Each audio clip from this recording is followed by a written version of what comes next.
પંચાયત સમાચાર 24 માં આપનું સ્વાગત છે। દાહોદ જિલ્લા પંચાયત ખાતે ટેટ પરીક્ષામાંથી મુક્તિની માંગ સાથે પ્રાથમિક શિક્ષકોના એક દિવસીય ધરણા।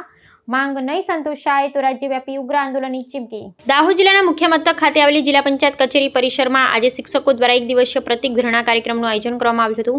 અખિલ ભારતીય શિક્ષક સંઘની પ્રેરણા અને ગુજરાત રાજ્ય પ્રાથમિક શિક્ષક સંઘના નેતૃત્વ હેઠળ યોજાયેલા આ કાર્યક્રમનો મુખ્ય ઉદ્દેશ્ય અનુભવી શિક્ષકોને ફરજિયાત ટેટ પરીક્ષામાંથી મુક્તિ અપાવવાનો હતો। આ વિરોધ પ્રદર્શનમાં જિલ્લાભરમાંથી મોટી સંખ્યામાં શિક્ષકોએ ઉપસ્થિત રહી સરકારની વર્તમાન નીતિ સામે પોતાનો અવાજ બુલંદ કર્યો હતો। આ ધરણા પ્રદર્શનમાં દાહોદ તાલુકા અને જિલ્લા કક્ષાના શિક્ષક સંઘના અગ્રણી હોદ્દેદારો બહોળી સંખ્યામાં શિક્ષક ભાઈઓ બહેનો જોડાયા। આંદોલનકારી શિક્ષકોની મુખ્ય દલીલ કે જે શિક્ષકો વર્ષોથી શિક્ષણ ક્ષેત્રે નિષ્ઠાપૂર્વક સેવા આપી રહ્યા છે અને ઉત્કૃષ્ટ શૈક્ષણિક અનુભવ ધરાવે છે તેમના પર ટેટ પાસ કરવાની અનિવાર્યતા લાદવી તે અન્યાય કરતા છે। સંગઠનના પ્રતિનિધિઓએ જણાવ્યું હતું કે આ પ્રકારના નિયમો વરિષ્ઠ અને અનુભવી શિક્ષકોના મનોબળને તોડે છે જેથી તેમને આ કસોટીમાંથી સત્વરે અને કાયમી મુક્તિ મળવી જોઈએ।